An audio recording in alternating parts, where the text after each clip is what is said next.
Hey everybody, welcome to the Birth and Body podcast. I am again really excited about this episode because I have a fellow midwife and friend and just natural living junkie that I love on the podcast today. So welcome, Kayce. We're really good friends in person, so hopefully this will be a fun episode for everybody. Yes. So thank you for being here. I know we all have really busy lives, but... No, thank you for having me. It's a pleasure. Thank you. I'm excited about what we're going to talk about today. Sure. So you founded two businesses in the last year. You founded Wild Folk Organics, which is a natural organic product company, which I love. And then you also have your practice, Nations Midwifery. So I would just love to talk to you about kind of your journey, I guess, that brought you to do that, whatever you feel like sharing. So specifically Wild Folk, or? Yeah, I'm sure it's kind of intertwined. Sure. So Wild Folk Organics has always kind of been a bit of a love child for me. It kind of started when I was a student midwife and in my apprenticeship, really not having a way to make extra income, because as you know, as student midwives, when, way back when, really wasn't that far long ago, it's really hard to make an income and support yourself, especially if you don't have family that is able to support you financially to a degree. And be on call all the time. On call all the time. What job is going to actually hire you and you're like, oh yeah, hire me. I'm a really great worker, but I might have to leave my shift at 6 o'clock in the evening if that's okay. And they're, of course we're not going to be okay with that. Right. So finding little odd end jobs to do, even down to babysitting, a lot of people are not willing to even hire you as a babysitter because, if you have to leave the kids and they're on a date night, you have to have a backup babysitter and who actually wants to do that. So Wild Folk Organics really stemmed a lot from that. I started making elderberry syrup as a student because I saw a need and filled the need. I used it myself, and I really just started making it for myself to boost my immune system when I was a student, because you're on call all the time and you're sometimes up for 3-4 days at a time with minimal sleep, maybe 2 to 4 hours at the most sometimes. And so we really have to be careful about boosting our immune systems and, just feeding our body what it needs. And so I started taking that myself and noticed a significant difference when I took it versus when I didn't. And I would just post occasionally, on Facebook that I was making a batch, and I had several people actually message me asking if I had any extra. And so it just the light bulb kind of went off, and I was like, oh, this could be a way to make some extra income. That would be great. Yeah. And the orders just kept flooding in. So it was something that I made pretty regularly throughout my apprenticeship, charged $20 a bottle and got the organic local honey, in town, and just everyone loved it. And I would always just take payments before, and, people would just come pick it up at Eat Away when it was still in business. So it just kind of stemmed out of a need. And so, fast forward to many years later, it never really was a business per se. But then, coronavirus hit, COVID-19, the pandemic hit, and there was another need, and elderberry was flying off the shelf. Zinc was flying off the shelf. Couldn't find vitamin C anywhere. And so it was in that moment where I was like, okay, I think this is the time. I'd always had the name in mind, that this would be my name and brand for when I started that. I just had never had the time for it. I was always a busy student, and then a brand new midwife, and just trying to find my place in the world and where I was going to be at in my career. And so Wild Folk was just kind of on the back burner until the pandemic hit. And then once it hit in March, I went ahead and just launched it and did it by the seat of my pants. And which is how most businesses are launched, in case you've never launched one before. Flying by the seat of your pants, yes. I have been a very rigid person in the past, very black and white, and I have learned to be very gray over the years when it comes to you just got to do it sometimes. Push it out there and make it public when maybe you're not totally ready, but the world needs it. And so Wild Folk Organics was born in March, and I've sold many bottles of my Elderberry Plus tincture. And it's been, supporting a lot of people's immune systems ever since then. So it's been a lot of fun so far. That's awesome. It's nice to have it being official now versus before it was kind of like this, I don't know, back shop business or something out of my own house, which it still is out of my own house, but, Sure. So. Yeah, it's more developed now, for sure. Exactly. So I love what you said about like being stressed and taking care of our immune systems more.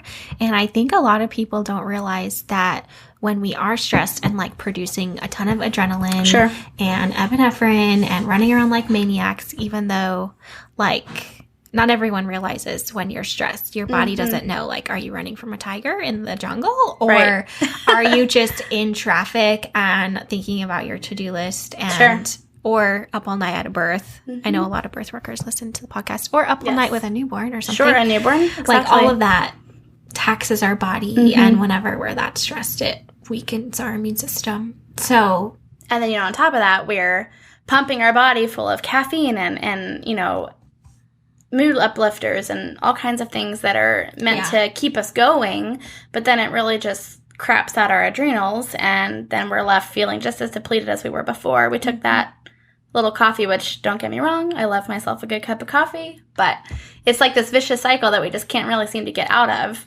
until we deal with the core root of it. So yeah, it's so true. Yes. Yeah, it's hard as birth workers to really get to the root so that you're not killing our adrenals. Yeah, adrenal fatigue is a super hot topic right now, I think, in the world of women's health. And I think it's really relevant, too, when you own your own business. Like, it's a whole other level of stress. So, in case anybody does know, we can visit, like, Elderberry Tincture for a bit. So, like, I know elderberry seems like a fad, but there's actually a ton of studies on it. So would you mind sharing, like, what it even does? Sure. So elderberry is... Why is it popular? Yeah. I mean, people promote it as it is the end-all, be-all, superfood, antioxidant rich, does everything. It'll vacuum your carpet. It'll... Almost. Not quite, but pretty much. It'll do all the dishes for you. That's what it's... Right. That's kind of how it's promoted. It's really marketed, for sure. And I don't necessarily doubt it to an extent, although it will definitely not vacuum my carpet. But you get the gist of what I'm saying. So it's really my first go-to for sure when it comes to immune boosting, along with vitamin C and zinc. Sure. To the point where I've thought of adding zinc to my elderberry tincture. That's a good idea. Just because it's an extra boost and it's one less extra thing I have to dose up with in the morning or at night before I go to bed. Right. So elderberry is, the benefits for elderberry are immeasurable. So it is antioxidant rich. It's a superfood. So it's just really, really good for you in general.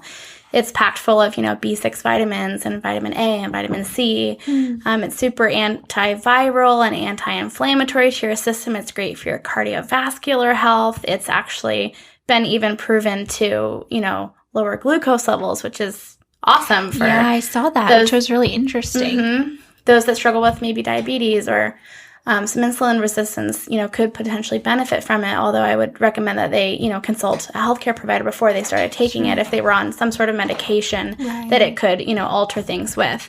Yeah. Yeah, that makes sense. So, but, it's the first thing that goes in my mouth in the morning and at night compared to, in addition to water and, the rest of the supplements that I take just for my own self-care routine. And as far as, what is an elderberry tincture? So it's essentially, elderberry tincture is just a very simple herbal extract. So it's just super concentrated.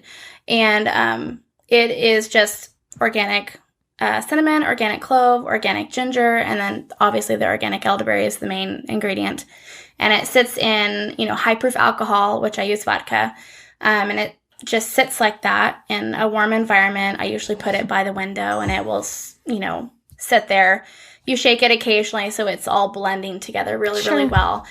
I originally started just kind of fermenting it for about 6 to 7 weeks, but I've actually started doing it for a lot longer, and I've noticed that it actually tastes a lot better when I do it for longer. Why? I have no idea. Sure. But that's just kind of how I've been making it lately. So usually the batch that you get has been, sitting in vodka with all the properties being extracted from the herbs.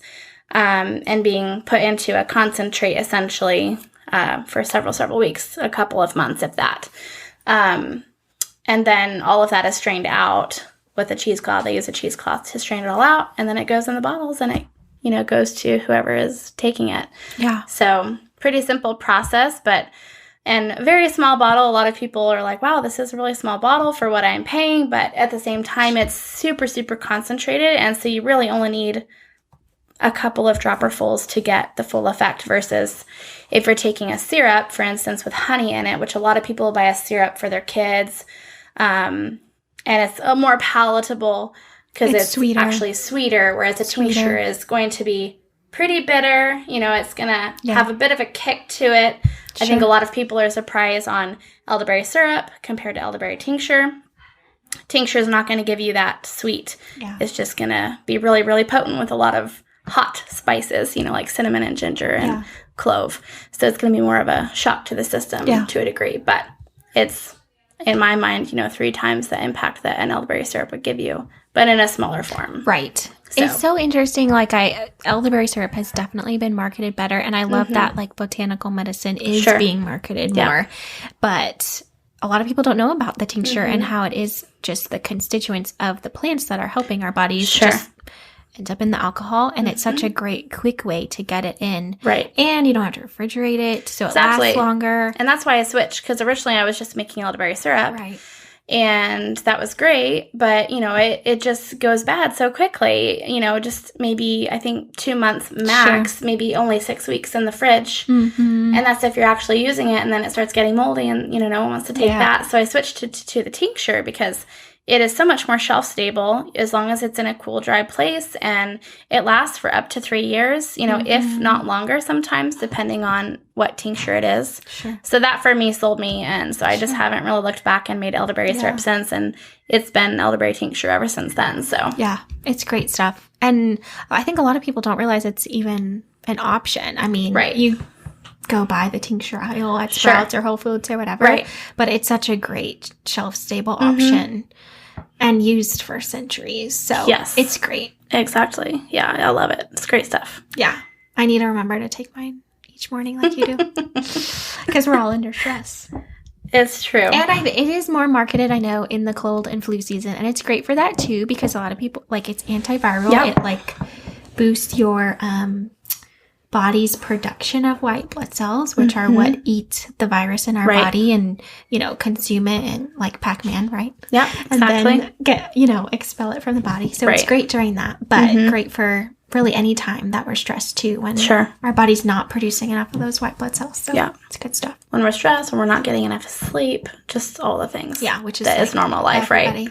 Right? Yes. So thank you for sharing about that, and what's kind of your self-care routine or lack of routine? Now we get deep. Okay. Well, when I remember, which I have, I feel like a granny. I have a pill box, you guys. But it's the only way that I'm actually going to remember to take all the things that I need to take. So, I have anywhere from, I have thyroid issues. So I have my thyroid medication that I take every morning on an empty stomach, and then some stomach enzymes to help, eat up my food as I'm eating it so that I can process my fats well when I eat fatty things, and healthy fatty things like avocado. That could be a whole nother podcast. And there is also, my zinc and my vitamin C. And I take my elderberry tincture too. Sometimes I'll take CBD if I'm feeling extra stressed that morning. Okay. And then I also love to take calcium magnesium at night when I've had a really stressful day, because that will knock me out and help me sleep a lot better. Yeah. I started this thing where I tried to go to bed by 10, but I'm such a night owl that just doesn't work for me. Yeah. And being a birth worker, it's I should go to bed by 10 because I know I'm going to get that call at 2 in the morning for that mama who's, needing help, and having a baby in the early morning or whatever time it may be. And, by that time I'll have 5 hours of sleep, so I'll be super rested, but that never happens.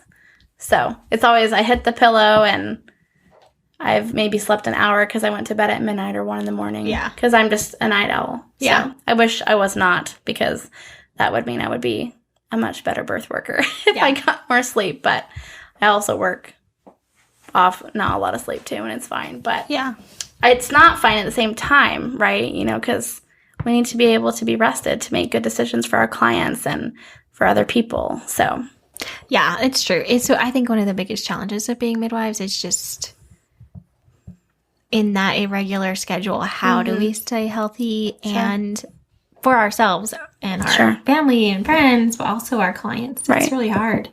What I did a blog post, I think last year, about like the day after routine, what my routine is, or my attempts at a routine for the day after. And I just felt like I needed to say, like, I rest the day after. I feel like it's so popular for birth workers to feel like they have to keep their whole normal life. Then they do births at night, and then they do everything they had planned the next day. And I'm like, because we have to get it done, right? Or keep up with all the social things that everyone else is doing. But they're not up all night like we are. And it just, that idea of having to do everything is such a killer for our bodies and like our emotional health too. Yeah, and it's not safe for anyone, even including ourselves. You know, there have been many a time where I have said yes to other engagements on top of being up all night at a birth, and I found myself swerving in lanes on the way home. You know, it's very dangerous, and it's, you know, there have been times where I have gotten home and I really didn't remember I didn't remember the drive, you know, from the birth all night and then having some appointments, albeit, you know, maybe it was only 2 or 3. And so in my mind, I was like, oh, it's fine, I can do it. But just, you know, digging myself deeper and deeper into a hole where it just wasn't healthy for me. And I still ended up paying for it in the end, even though I might have gone to bed at 7 o'clock that night and slept for 15 hours straight. You know, in my mind, I'm like, oh, it's probably fine. But it's not fine. We need to take care of ourselves. And why do we feel like we have to do it all? Yeah, I think that's what it is we feel like we have to do everything and be everything for everybody. Yeah. And why is that? Where does that come from? Yeah, it's different for everybody, right? It is, yeah. I mean, I think it could potentially stem from when we're really, really young, like as young women. You know, I remember being a really great helper, you know, to my sister and I are 7 years apart, you know, so I'm sure I helped with changing diapers and, you know, getting my mom the wet wipes and getting a diaper for her when she was like, oh, Kayce, can you go grab this while she's, you know, changing my sister's diaper, and feeling so accomplished, you know, that I helped. And I think it could be something that's potentially ingrained in us as young women, feeling that, oh, when I help, I'm a good person. Oh, when I help, I'm accomplishing the world. You know, oh, they told me I was a great helper. Oh, so I need to continue to be like this and help everyone and everything so that I can be this great person. Like that's how I succeed. Right. And that I don't have a choice, or I can't say no. And so that comes into our, you know, young womanhood and, you know, always feeling like you have to say yes to everything. And then it's a question of, you know, what's your self-worth? Where are your boundaries? And coming into kind of adulthood and being a woman and, you know, in our 20s and 30s, into our 40s, 50s, 60s even, learning our self-worth and trying to navigate when to say yes, when to say no, what's good for our bodies, what's not good for our bodies, and, you know, trying to take care of ourselves and learning that we don't have to take care of everyone else first. Yeah. We're important to put first sometimes, you know?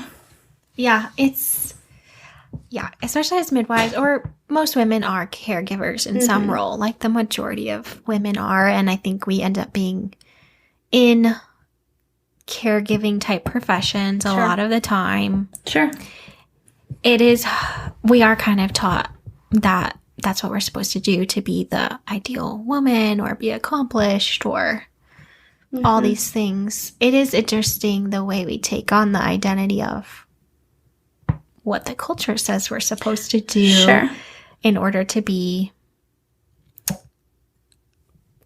worth something. Mm-hmm.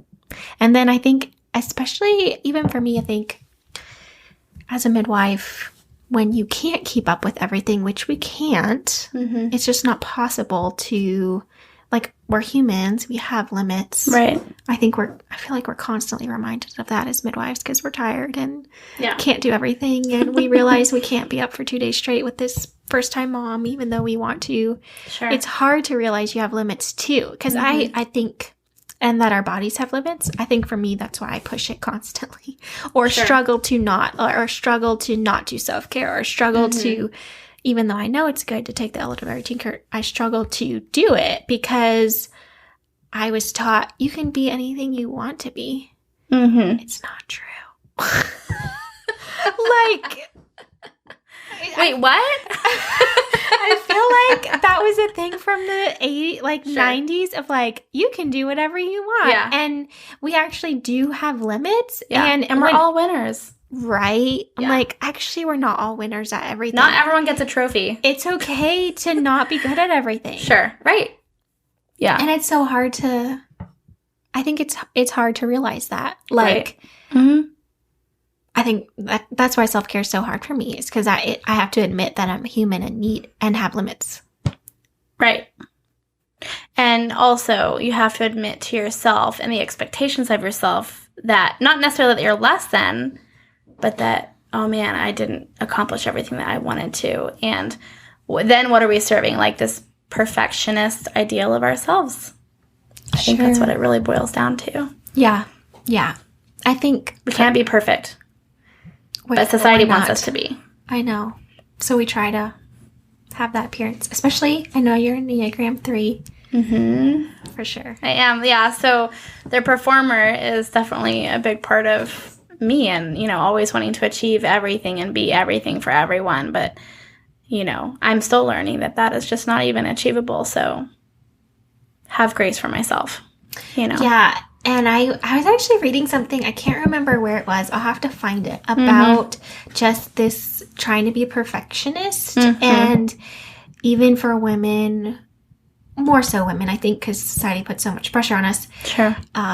Even if you have a routine and a self-care routine and aren't up all night and aren't a birth worker, if you still are trying to do everything and be everything for everybody, you're still going to tax your adrenals because you're still in this hyper vigilant state. Your body doesn't know if you're trying to please everyone or running from a tiger still. Yeah. Your boss and your boyfriend or your husband and all the kids and like trying to be Betty Crocker and make these perfect meals. And it's the same to your body. Your body produces the same cocktail of chemicals and it taxes your adrenals and then your thyroid the same way. Yeah. It's so I think in some ways it's helpful for me to realize that as a birth worker, that if I change my mindset, my adrenals can be healthier. Sure. So I think sometimes for me, like my biggest self-care, I hate that word. Self-care. I hate that. Because it's such a fad. And what does it even mean? Like, we should have routines. I love it when you say... instead of self-care, what would you want to say? I love it when you say, because I know it means you don't understand what I'm saying. No, that is not true at all. I'm agreeing with you right now. So, I think it's just sad that we even have to have the self-care movement. I think if we had space for routines that were actually healthy, and if we had, realistic expectations of what a work week is, and, for people, moms, what it means to be a partnership and have an equal partnership, with the father of their kids, we wouldn't have to have this whole self-care thing, but we try to do everything. So we have to be what did you do for self-care today? Because it's not eating well, exercising, and sleeping at night and taking supplements is not a normal part of our life. You know what I mean? Right. So it is sad that we even have to have it. There's a terminology for it even. Right. Something that we have to do because we haven't been doing it all these years. And so what would have been normal, exercising well, eating well. Taking your elderberry tincture. Yeah, doing what we need to be doing to make our bodies work as well as they need to be working for optimal whatever.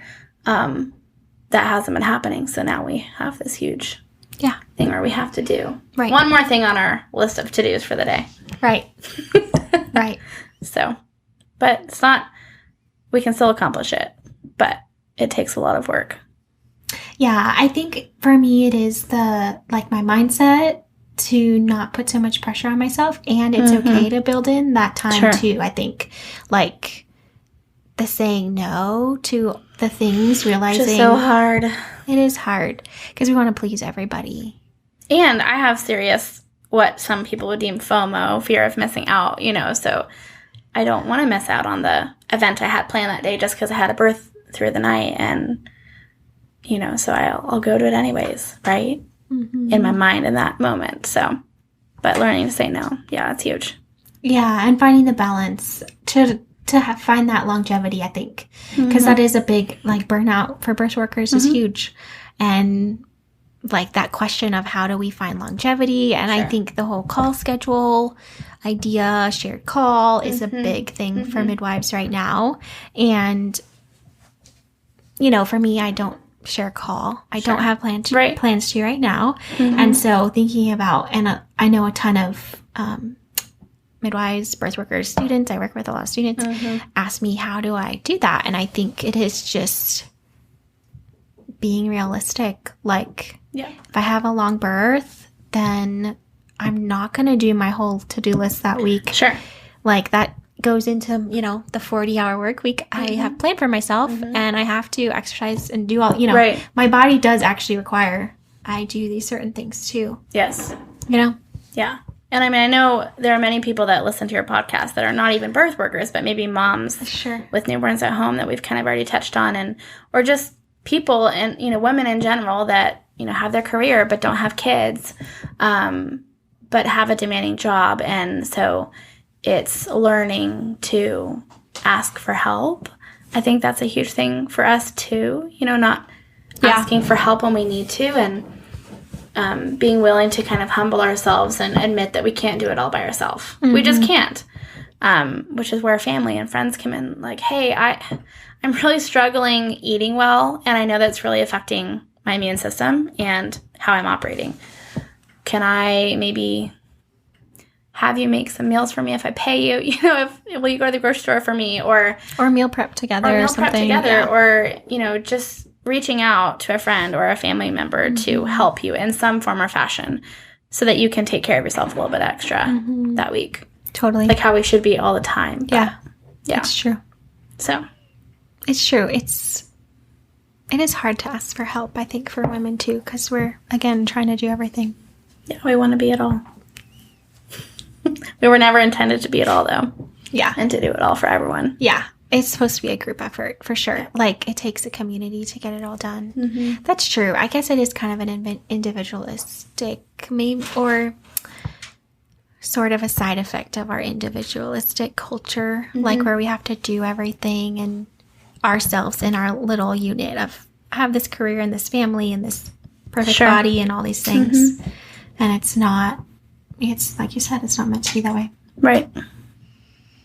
Okay. Well, any self-care tips before we end for taking, I think, like you said, your supplements, we don't get everything we need from food. No. And it used to always be where botanical medicine was part of everybody's life. Sure. So that's just a given, I feel like.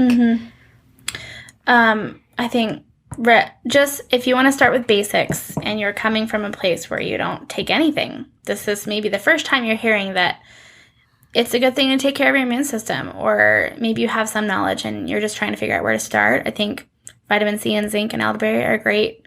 It's a great trio to start with, and then kind of work your way up depending on what your needs are.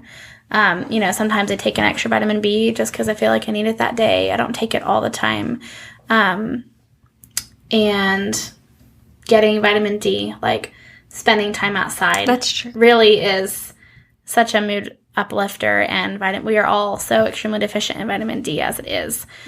So just even if it's 15 minutes out of your day, going out and sitting on the patio and getting a little ray of sunshine, for a little bit, and reading a good book, or not reading a good book, but just sitting out there drinking whatever beverage you want, or just sitting and just That's enjoying true. peace and quiet, you know. Yeah. But just being intentional about, I'm going to go outside today. I'm going to get my 15 minutes or my 30 minutes, however much you want. Yeah, that's true. I went to this workshop this past weekend, and it was actually about body work and some different things. Yeah. But a lot of it was about the autonomic and nervous system and different things, and just how adrenals work. And I think that just taking the time and sitting in the sun and like calming our breathing, like that communicates to all your cells, like I'm in a safe place. Sure. And then muscles and your fascia, which is like sort of like tissue paper that covers everything, and then you have your skin, you know, for people that don't know. So it just tells everything, okay, you can relax. Sure. Which I just try to do that every morning after I read some scripture and stuff. Yeah. And like really meditate on it. And I've just seen such a huge difference in my mood and everything. Yeah. And it's telling my adrenals, it's fine. Right. It's intentional time to, okay, I'm going to take care of myself right now. I'm going to calm my body and let it know that I'm on board here. So, right. Yeah. And just some time to combat the adrenaline. Because we're always like, the moment our feet hit the floor, like we're running. As soon as our alarm goes off in the morning. Yeah. And just our like to-do list. Yep. It just goes in our minds. And then our adrenals are like, okay. Yes. Crazy. Yeah. We got to calm it down. Yeah.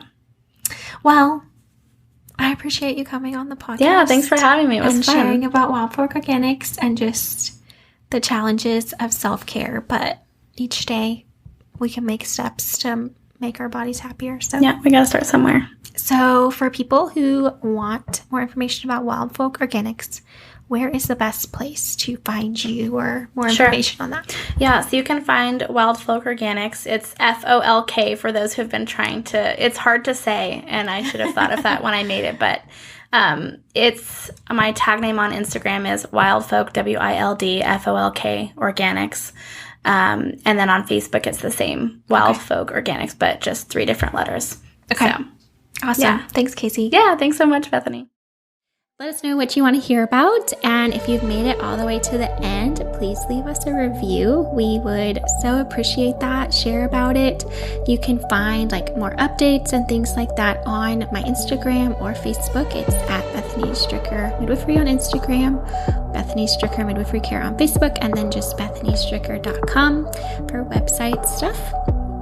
And yeah, make sure you subscribe on Spotify or Apple so you can get notifications for further podcasts. Thanks for listening. Bye.